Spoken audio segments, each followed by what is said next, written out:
हाँ जी बेटा, ये अपना जिहड़ा हैगा 15 अक्तूबर का लैक्चर हैगा जिस च आपां आर्गूमैंट्स टॉपिक स्टार्ट करते हैं कि आर्गूमैंट्स की होंदे हैगे। हुण तक आपां लॉजिक जिहड़ा हैगा वो डिस्कस करते रहे हैगे ते ट्रुथ टेबल्स दे बारे। नैक्सट अपने कोल हैगे आर्गूमैंट्स।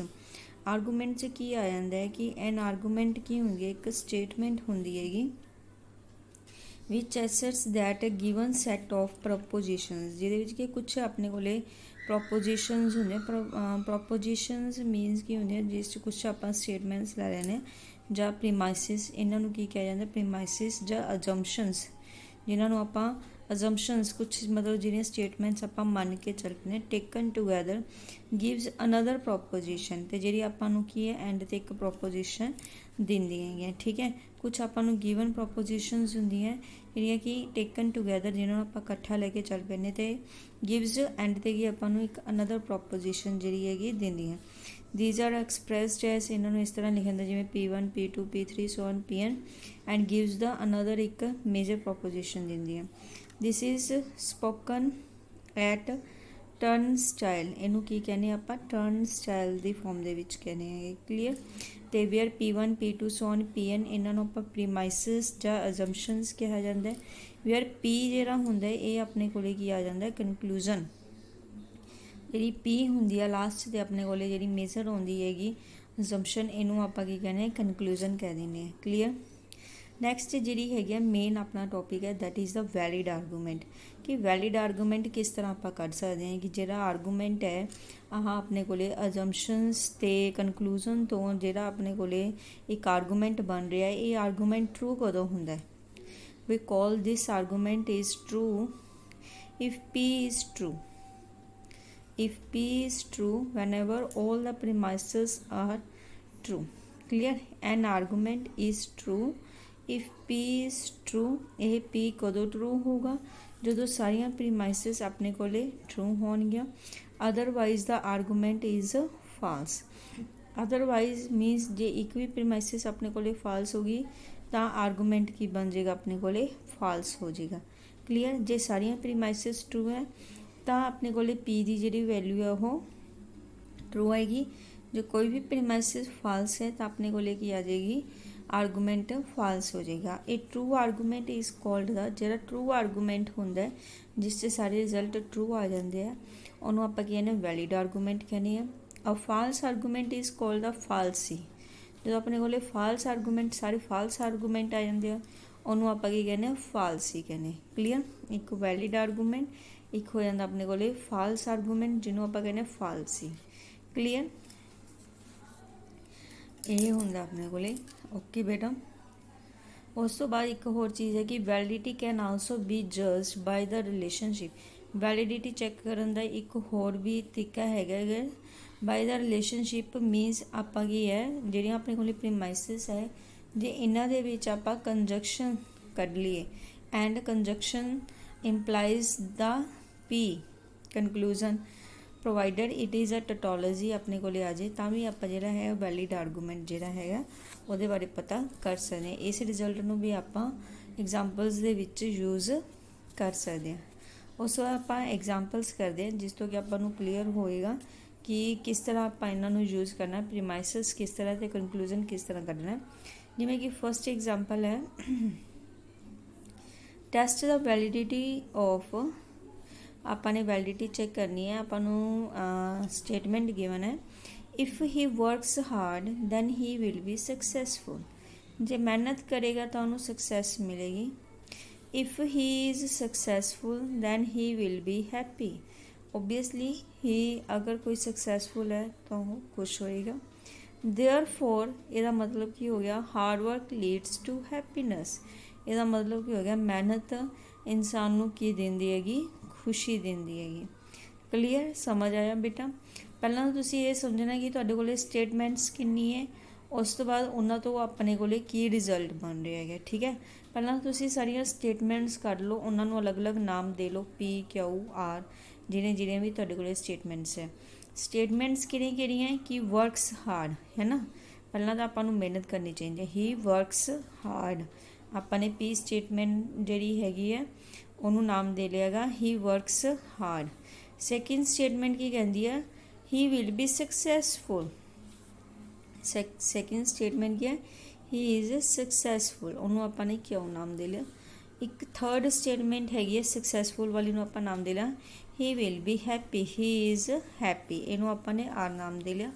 ਹਾਰਡ ਵਰਕਿੰਗ ਤੇ ਹੈਪੀਨੈਸ ਇਹਨੂੰ ਆਪਾਂ ਦੇ ਚੁੱਕੇ ਨਾ। ਯਾਨੀ ਕਿ 3 ਹੀ ਸਟੇਟਮੈਂਟਸ ਹੈ ਜਿਨ੍ਹਾਂ ਤੋਂ ਆਪਣੇ ਕੋਲੇ ਅਲੱਗ-ਅਲੱਗ ਕੰਡੀਸ਼ਨਸ ਬਣੀਆਂ। ਹੁਣ ਦੇਖੋ ਕੰਡੀਸ਼ਨਸ ਕਿਹੜੀਆਂ ਬਣ ਰਹੀਆਂ, ਆਪਾਂ ਨੇ ਆਹ ਵਾਲਾ ਰਿਜ਼ਲਟ ਬਣਾਉਣਾ ਹੈ। ਆਰਗੂਮੈਂਟ ਕੀ ਬਣ ਰਿਹਾ ਆਪਣੇ ਕੋਲੇ, ਆਰਗੂਮੈਂਟ ਦੇਖੋ ਪਹਿਲੀ ਸਟੇਟਮੈਂਟ ਤੋਂ ਕੀ ਬਣ ਰਿਹਾ, ਅਗਰ ਹਮ ਦੇਖੋ ਇਫ ਲੱਗਿਆ ਹੋਇਆ ਨਾ, ਇਫ ਦੈਨ ਤਾਂ ਇਟ ਮੀਨਸ ਕੰਡੀਸ਼ਨਲ, ਕੰਡੀਸ਼ਨ ਲੱਗ ਰਹੀ ਹੈ ਕਿ ਪੀ, ਦੇਖੋ ਪਹਿਲੀ ਆਪਣੀ ਪੀ ਹੈ works hard then we will success, the P implies Q. Second also conditional है, if we will successful then we will happy, means Q implies R. clear। ਤਾਂ ਦੋਨਾਂ ਦੇ ਵਿੱਚ ਕੀ ਆ ਗਿਆ, ਦੋਨੇ ਮਿਲ ਕੇ ਕੀ ਹੈਗੇ ਕਹਿੰਦੇ therefore ਇਹ ਕੀ ਹੈ, ਦੋਨੇ ਮਿਲ ਕੇ ਕੀ ਇੰਪਲਾਈਜ਼ ਕਰਦੇ ਹੈ ਕਿ hard work leads to happiness. ਜੇ ਆਪਾਂ ਹਾਰਡ ਵਰਕ ਕਰਦੇ ਹਾਂ ਤਾਂ ਮੀਨਸ ਇਹ ਕਿੱਥੇ ਜਾਂਦੀ ਹੈ, ਆਪਣੀ ਹੈਪੀਨੈਸ ਨੂੰ ਪ੍ਰਭਾਵਿਤ ਕਰਦੀ ਹੈ, ਆਪਾਂ ਨੂੰ ਹੈਪੀਨੈਸ ਮਿਲਦੀ। ਇਸ ਕਰਕੇ ਪੀ ਇੰਪਲਾਈਜ਼ ਆਰ, ਪੀ ਇੰਪਲਾਈਜ਼ ਦੋਨੇ ਮਿਲ ਕੇ ਵੀ ਆਪਣੇ ਕੋਲੇ ਕਿੱਥੇ ਜਾ ਰਿਹਾ, ਇੰਪਲਾਈਜ਼ ਕਰ ਰਿਹਾ ਆਰ।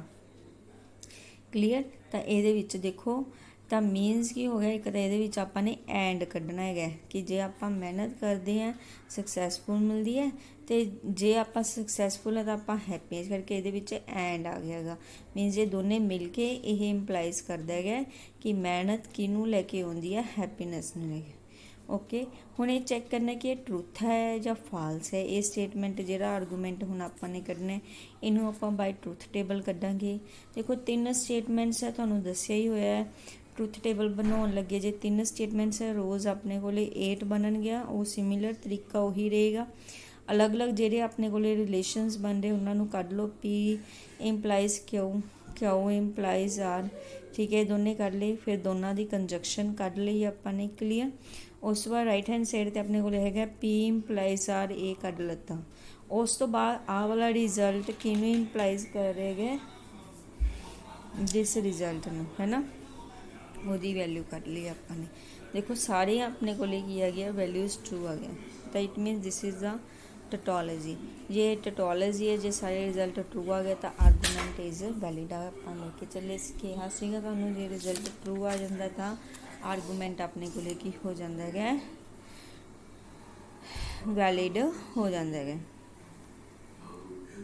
ਓਕੇ ਬੇਟਾ, ਨੈਕਸਟ ਜੋ ਹੈਗੀ ਸੈਕਿੰਡ ਐਗਜ਼ਾਮਪਲ ਤੁਸੀਂ ਛੱਡ ਦਿਓ। ਥਰਡ ਐਗਜ਼ਾਮਪਲ ਆਪਣੇ ਕੋਲੇ ਜਿਵੇਂ ਹੈਗੀ ਹੈ ਕਿ prove that the validity of the following argument ਆਪਣੇ ਕੋਲੇ ਹੈਗਾ, if man is bachelor he is unhappy. ਜੇ ਮੈਨ ਕੀ ਹੈ, ਆਦਮੀ ਬੈਚਲਰ ਹੈ, ਉਹ ਕੀ ਹੋਏਗਾ, ਅਨਹੈਪੀ ਹੋਏਗਾ। If man is unhappy he dies young. Obviously ਜੇ ਇਨਸਾਨ ਖੁਸ਼ ਨਹੀਂ ਹੈਗਾ, ਉਦਾਸ ਹੈ, ਤਾਂ ਉਹ ਕੀ ਹੋਏਗਾ, ਜਵਾਨੀ 'ਚ ਹੀ ਮਰ ਜਾਏਗਾ। ਦੇਅਰਫੋਰ ਬੈਚਲਰ ਡਾਈ ਯੰਗ। ਇਸ ਤੋਂ ਆਪਾਂ ਕੀ ਮੀਨਿੰਗ ਕੱਢਦੇ ਹਾਂ ਕਿ ਬੈਚਲਰਸ ਜਿਹੜੇ ਹੁੰਦੇ ਹੈਗੇ ਉਹ ਜਵਾਨੀ 'ਚ ਹੀ ਮਰ ਜਾਂਦੇ ਹੈਗੇ, ਇਹਦਾ ਮਤਲਬ ਇਹ ਕੱਢ ਰਹੇ ਹਾਂ। ਤਾਂ ਉਹੀ ਹੈ, ਪਹਿਲਾਂ ਆਪਣਾ ਤਰੀਕਾ ਉਹੀ ਰਹੇਗਾ ਕਿ ਜਿਹੜੀਆਂ ਡਿਫਰੈਂਟ ਸਟੇਟਮੈਂਟਸ ਉਹਨਾਂ ਨੂੰ ਪੀ ਕਿਊ ਆਰ ਆਪਾਂ ਨਾਮ ਦੇਵਾਂਗੇ, ਠੀਕ ਹੈ। ਕਿੰਨੀਆਂ ਸਟੇਟਮੈਂਟਸ ਹੈ, ਦੇਖੋ ਪਹਿਲੀ ਸਟੇਟਮੈਂਟ ਹੈ ਮੈਨ ਇਜ਼ ਬੈਚਲਰ, ਠੀਕ ਹੈ, ਉਹਨੂੰ ਪੀ ਨਾਮ ਦੇ ਲਿਆ। ਹੀ is unhappy, man is unhappy ਲਿਖ ਲਓ ਚਾਹੇ, ਉਹਨੂੰ ਆਪਾਂ ਨੇ ਕਿਊ ਨਾਮ ਦੇ ਲਿਆ, ਠੀਕ ਹੈ, ਮੈਨ ਇਜ਼ ਅਨਹੈਪੀ। ਹੀ ਡਾਈਜ਼ ਜੰਗ, ਮੈਨ ਡਾਈਜ਼ ਜੰਗ ਚਾਹੇ ਲਿਖ ਲਓ, ਉਹਨੂੰ ਆਪਾਂ ਨੇ ਆਰ ਲਿਖ ਲਿਆ, ਕਲੀਅਰ। 3 ਸਟੇਟਮੈਂਟ ਸੀ, ਤਿੰਨਾਂ ਨੂੰ ਪੀ ਕਿਊ ਆਰ। ਹੁਣ ਦੇਖੋ ਇਹਨਾਂ ਤੋਂ ਆਪਣੇ ਕੋਲੇ ਆਰਗੂਮੈਂਟ ਕੀ ਬਣ ਰਿਹਾ ਹੈਗਾ, ਮੈਂ ਇਫ ਲੱਗਿਆ ਹੋਇਆ ਨਾ, ਤਾਂ ਮੀਨਸ ਕੰਡੀਸ਼ਨਲ ਹੈ ਆਪਣੇ ਕੋਲੇ। If man is bachelor means P implies Q and Q implies R. ਦੋਨੇ ਮਿਲ ਕੇ ਕਿਸ ਨੂੰ, ਇਹ ਸੇਮ ਉਸੇ ਤਰ੍ਹਾਂ ਦਾ ਜਿਵੇਂ ਫਸਟ ਐਗਜ਼ਾਮਪਲ ਪੀ ਇੰਪਲਾਈਜ਼ ਆਰ, ਸੇਮ ਉਸੇ ਤਰ੍ਹਾਂ ਹੀ ਤੁਸੀਂ ਕੱਢਣਾ ਇਹ, ਠੀਕ ਹੈ ਬੇਟਾ। ਇਹ ਸੇਮ ਤੁਹਾਡੇ ਕੋਲੇ ਟਰੂਥ ਟੇਬਲ ਉਸੇ ਤਰ੍ਹਾਂ ਬਣ ਜਾਏਗਾ। ਉਸ ਤੋਂ ਬਾਅਦ ਫੋਰਥ ਐਗਜ਼ਾਮਪਲ ਤੁਹਾਡੇ ਕੋਲ ਆ ਜਾਂਦੇ, check the validity. If I work, I cannot study. Either I work or pass mathematics. I passed mathematics, therefore I study. ਪਹਿਲਾਂ ਤੁਸੀਂ ਇਹਦੇ ਵਿੱਚ ਸਟੇਟਮੈਂਟਸ ਲਓ, ਉਹਨਾਂ ਨੂੰ ਅਲੱਗ-ਅਲੱਗ ਨਾਮ ਦੇ ਲਓ। ਕਿਹੜੀਆਂ ਸਟੇਟਮੈਂਟਸ ਹੈ ਦੇਖ ਲਓ। ਆਈ ਵਰਕ ਪਹਿਲੀ ਸਟੇਟਮੈਂਟ ਹੈ, ਉਹਨੂੰ ਬੀ ਨਾਮ ਦੇ ਲਿਆ। ਆਈ ਸਟੱਡੀ, ਠੀਕ ਹੈ, ਤੁਸੀਂ ਕੈਨ ਨੋਟ ਨੂੰ ਨਹੀਂ ਵਿੱਚ ਕਾਊਂਟ ਕਰਨਾ ਹਜੇ, ਕਿਉਂਕਿ ਉਹ ਨਗੇਸ਼ਨ ਦੇ ਵਿੱਚ ਆਪਣੇ ਕੋਲ ਆ ਜਾਏਗਾ। ਆਈ ਸਟੱਡੀ ਨੂੰ ਹੀ ਆਪਾਂ ਕਾਊਂਟ ਕਰਾਂਗੇ, ਤਾਂ ਆਈ ਸਟੱਡੀ ਨੂੰ ਆਪਾਂ ਨੇ ਕਿਉਂ ਲਿਖ ਲਿਆ। ਉਸ ਵਾਰ ਆਈ ਵਰਕ ਆਪਾਂ ਲਿਖ ਚੁੱਕੇ। ਪਾਸ ਮੈਥਮੈਟਿਕਸ, ਤਾਂ ਆਈ ਪਾਸ ਮੈਥਮੈਟਿਕਸ ਆਰ ਆ ਗਿਆ। ਮੈਥਮੈਟਿਕਸ ਸਟੱਡੀ ਇਹ ਆਪਾਂ ਲਿਖ ਚੁੱਕੇ। ਯਾਨੀ ਕਿ ਤਿੰਨ ਹੀ ਆਪਣੇ ਕੋਲ ਸਟੇਟਮੈਂਟਸ ਹੈ। ਇਸ ਤੋਂ ਹੁਣ ਆਪਾਂ ਨੇ ਆਰਗੂਮੈਂਟ ਬਣਾਉਣਾ। ਫਸਟ ਆਰਗੂਮੈਂਟ ਕੀ ਹੈਗਾ, ਆਈ ਵਰਕ ਇਫ ਲੱਗਿਆ ਤਾਂ ਕੰਡੀਸ਼ਨਲ ਆ ਜਾਏਗਾ।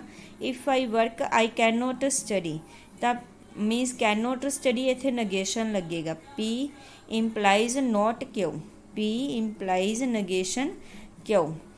ਆਈਦਰ ਆਈ ਵਰਕ ਔਰ ਪਾਸ ਮੈਥਮੈਟਿਕਸ, ਦੇਖੋ ਔਰ ਕਿਹਦੇ ਨਾਲ ਹੁੰਦਾ ਹੈਗਾ, ਡਿਸਜੰਕਸ਼ਨ ਦੇ ਵਿੱਚ ਹੁੰਦਾ, ਤਾਂ ਮੀਨਸ ਆਈ ਵਰਕ ਪੀ ਤੇ ਪਾਸ ਮੈਥਮੈਟਿਕਸ ਆਰ। ਪੀ ਤੇ ਆਰ ਦੇ ਵਿੱਚ ਕਾਹਦਾ ਸਾਈਨ ਲੱਗੇਗਾ, ਡਿਸਜੰਕਸ਼ਨ ਦਾ ਸਾਈਨ ਲੱਗੇਗਾ। ਓਕੇ, ਆਈ ਪਾਸ ਮੈਥਮੈਟਿਕਸ ਕੱਲਾ ਆਰ ਆ ਗਿਆ।